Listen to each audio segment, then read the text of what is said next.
ବିଜୟ କୁମାର ମୁଦୁଲି। ଗୋଟିଏ ଅଶୀଣ ସକାଳ।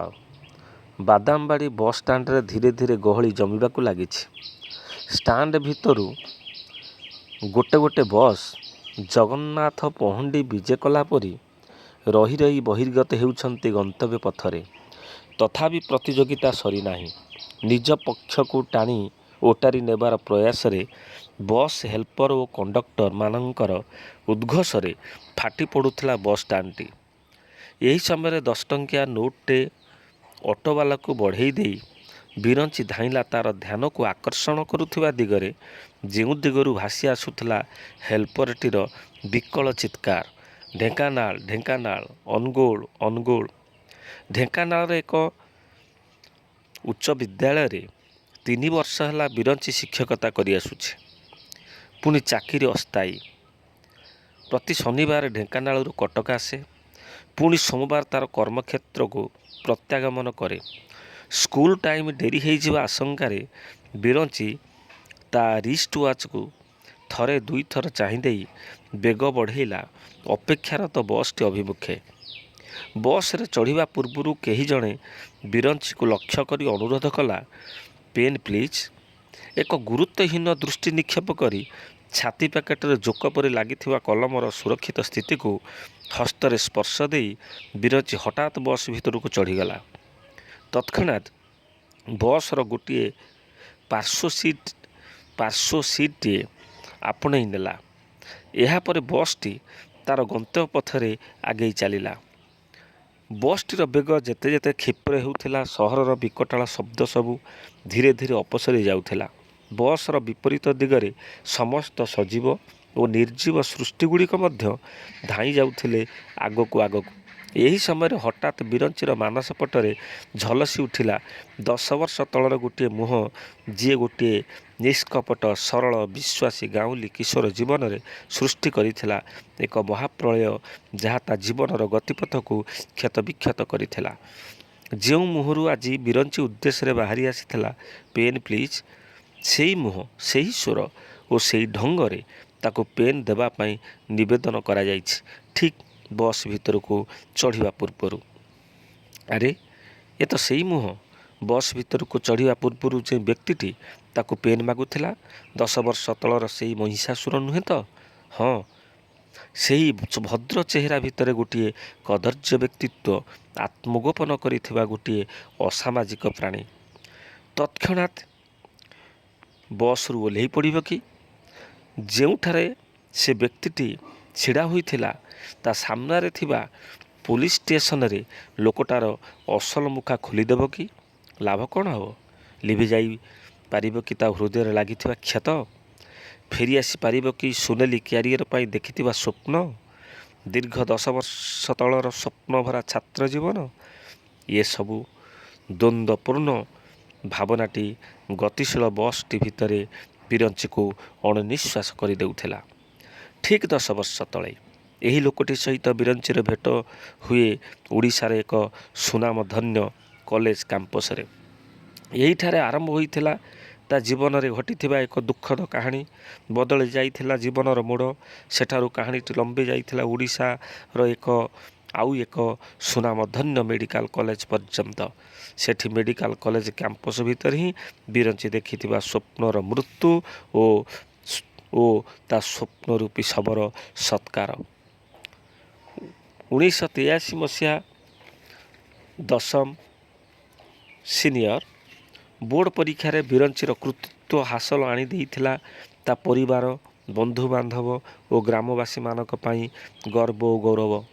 ଓଡ଼ିଶାର ସୁନାମଧନ୍ୟ କଲେଜରେ ପଢ଼ିବାର ସ୍ୱପ୍ନ ସାକାର ହେବାକୁ ଥିଲା ଯେତେବେଳେ ସେହି କଲେଜରେ ଆଡ଼ମିସନ୍ କରିବା ପାଇଁ ଇଣ୍ଟିମେସନ୍ ଲେଟର ପହଞ୍ଚିଥିଲା। ବିରଞ୍ଚିର ସାନମାମୁଁ ପୁଲିସ ଚାକିରି କରିଥିଲେ। ସେ ସପରିବାରେ କଟକରେ ରହୁଥିଲେ। ପୁଲିସ କଲୋନୀରେ ତାଙ୍କୁ କ୍ୱାର୍ଟର୍ସ ମିଳିଥିଲା। ଚାକିରି କରିବ ପୁଲିସ, ମାଛ ଖାଇବ ଇଲିସ, ଏହି ଧାରଣା ଗାଉଁଲି ଲୋକମାନଙ୍କ ମନରେ ବସା ବାନ୍ଧିଥିବାରୁ ପୁଲିସ କଥା ପଡ଼ିଲେ ଲୋକଙ୍କ ପାଟିରୁ ଏହି କଥାଟି କୋଟେସନ ଆକାରରେ ବାହାରି ଆସୁଥିଲା। ମେଟ୍ରିକ୍ ପାସ୍ ପରେ ବିରଞ୍ଚିର ମାମୁଁ ତାଙ୍କ ହାତ ଘଣ୍ଟାଟିକୁ ଓହ୍ଲେଇ ବିରଞ୍ଚି ହାତରେ ବାନ୍ଧି ଦେଇ ତାଙ୍କର ପୂର୍ବ ପ୍ରତିଶ୍ରୁତିକୁ ରକ୍ଷା କରିଥିଲେ। ବିରଞ୍ଚିର ସାନ ମାମୁଁ ଯେବେ ଗାଁକୁ ଆସନ୍ତି ସେତେବେଳେ ସେ ବଡ଼ ଭଉଣୀ ଘରକୁ ବୁଲି ଆସନ୍ତି। ଭଣଜା ଓ ଭାଣଜୀଙ୍କ ହାତକୁ ଟଙ୍କେ କିମ୍ବା 2 ଟଙ୍କା ବଢ଼େଇ ଦିଅନ୍ତି। ଖଡ଼ଖଡ଼ିଆ ଟଙ୍କାଟିଏ ଝାମ୍ପି ନେଇ ବିରଞ୍ଚି ଗାଁଟି ସାରା ବୁଲି ଆସୁଥିଲା। ତାପରି ଅର୍ଦ୍ଧଫୁଙ୍ଗୁଳା, ଫଟା ଓ ତାଳିପକା ପ୍ୟାଣ୍ଟ ପରିହିତ ଗାଁ ପିଲାମାନଙ୍କୁ ଦେଖେଇ ଦେଖେଇ ବୁଲି ବୁଲି କହୁଥିଲା, ଏଇ ଦେଖ ମୋ ମାମୁଁ ଦେଇଛି ନୂଆ ଟଙ୍କା।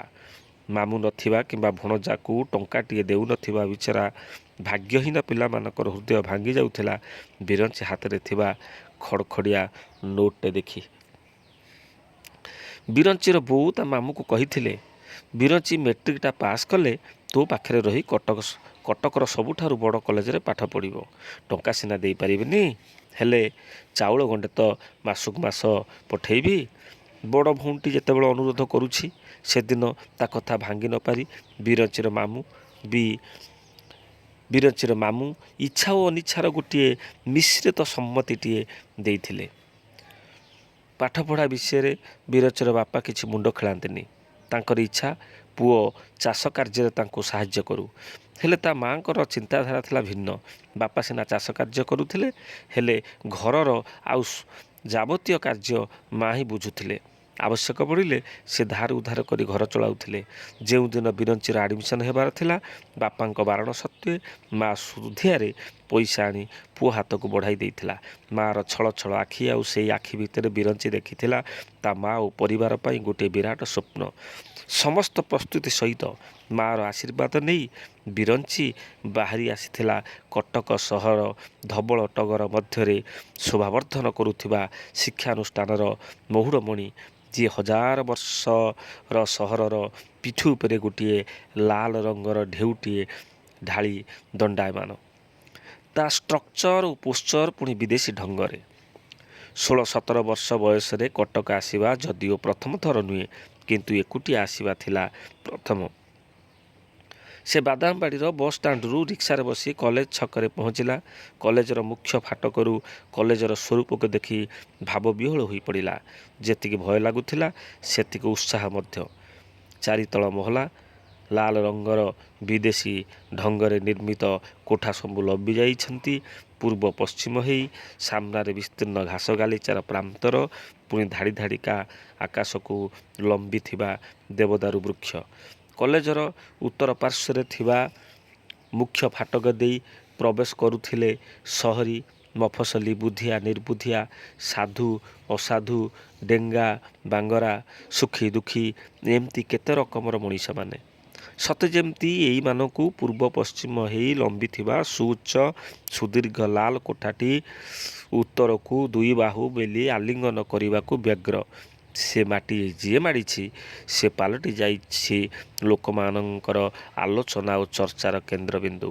ବା, କେଡ଼େ ସମ୍ମାନ ମିଳେ ଏଇ କଲେଜରେ ପାଠ ପଢ଼ିଲେ। କଲେଜରେ ପ୍ରବେଶ କଲାବେଳକୁ ସତେ ଯେମିତି ତାର ଗୋଡ଼ ତଳେ ଲାଗୁନଥିଲା।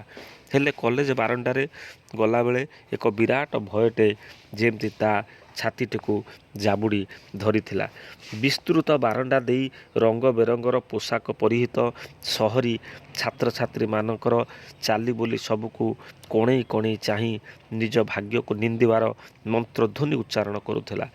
କେହି ଜଣେ ଛାତ୍ରକୁ ପଚାରିବାରୁ ସେ ଅଫିସ ସାମ୍ନାକୁ ଅଙ୍ଗୁଳି ନିର୍ଦ୍ଦେଶ କଲେ। କଲେଜର ଅଫିସ ସାମ୍ନାର କାନ୍ଥରେ ମରାଯାଇଥିବା ଲିଷ୍ଟରେ ତା ନାଁ ଦେଖି ବିରଞ୍ଚି ଖୁସିରେ ଯେମିତି ପାଗଳ ପ୍ରାୟ। ଆଡ଼ମିସନ୍ ହେବା ନିର୍ଘଣ୍ଟ ସମୟର 1 ଘଣ୍ଟା ପୂର୍ବରୁ ସେ ପହଞ୍ଚି ଯାଇଥିଲା। ଖାଇବାକୁ ବସିଥିବା ଲୋକଟିକୁ ଖାଇବା ପାଖରୁ ଉଠିଯିବାକୁ ହୁଏ। ଟିକିଏ ଅନ୍ୟମନସ୍କରୁ ମର୍ମନ୍ତୁଦ ଦୁର୍ଘଟଣା ଘଟି ଲୋକଟି ଯମଦୌଡ଼ିରେ ଛନ୍ଦି ହୋଇଯାଏ। ଆଉ ତା ସ୍ତ୍ରୀ, ପିଲା, ଭାଇ, ବନ୍ଧୁ ଆଦି ବିକଳ ରୋଦନ କରିଥାନ୍ତି ତା ଫେରିବା ବାଟକୁ ଚାହିଁ। ସମୟ ନିକଟରେ କିଏ ବା ହାର ନ ମାନିଛି? ବିରଞ୍ଚି ପରି ଏକ ମଫସଲି ନିରୀହ ବାଳକଟି ଏଥିରୁ ବାଦ ପଡ଼ିଥାନ୍ତା ବା କିପରି? ସେଦିନ ଏମିତି ଏକ ମୁହୂର୍ତ୍ତ ଅପ୍ରତ୍ୟାଶିତ ଭାବେ ତା ଜୀବନର ଗତିପଥକୁ ବଦଳେଇ ଦେବ, ଏ କଥା ସେ କେବେ କଳ୍ପନାରେ ସୁଦ୍ଧା ଭାବିନଥିଲା। ଶୁଭ ମୁହୂର୍ତ୍ତକୁ ଅପେକ୍ଷାରତ ଭୟାଳୁ, ସରଳ, ନିରୀହ ମୁହଁଟିକୁ ପଢ଼ିପାରିଥିଲା ସେଠାରେ ଉପସ୍ଥିତ ଥିବା ଏକ ମଧ୍ୟମ ବୟସ୍କ ଅଜଣା ବ୍ୟକ୍ତି। ଭଦ୍ରବ୍ୟକ୍ତିର ଖୋଳପା ଧାରଣ କରି ବିରଞ୍ଚି ଉଦ୍ଦେଶ୍ୟରେ ନିବେଦନ କଲା, ପେନ୍ ପ୍ଲିଜ୍। ଅବିଶ୍ୱାସ ରହିତ ବିରଞ୍ଚି ହଠାତ୍ ତା କଲମଟିକୁ ବଢ଼ାଇ ଦେଲା। କେତେବେଳେ ଆଡ଼ମିସନ୍ ହେବ? ବିରଞ୍ଚର ଏହି ନିରୀହ ପ୍ରଶ୍ନଟି ଥିଲା ସେହି ଅପରିଚିତ ବ୍ୟକ୍ତିଟି ଉଦ୍ଦେଶ୍ୟରେ। ସେ ଲୋକଟି ତା ପ୍ରାଚୀନ ଢଙ୍ଗରେ ସୁଯୋଗଟିକୁ ଉପଯୋଗ କରି ବିରଞ୍ଚିକୁ ତା ଇଣ୍ଟିମେସନ୍ ଲେଟର ଦେଖାଇବାକୁ କହିଲା।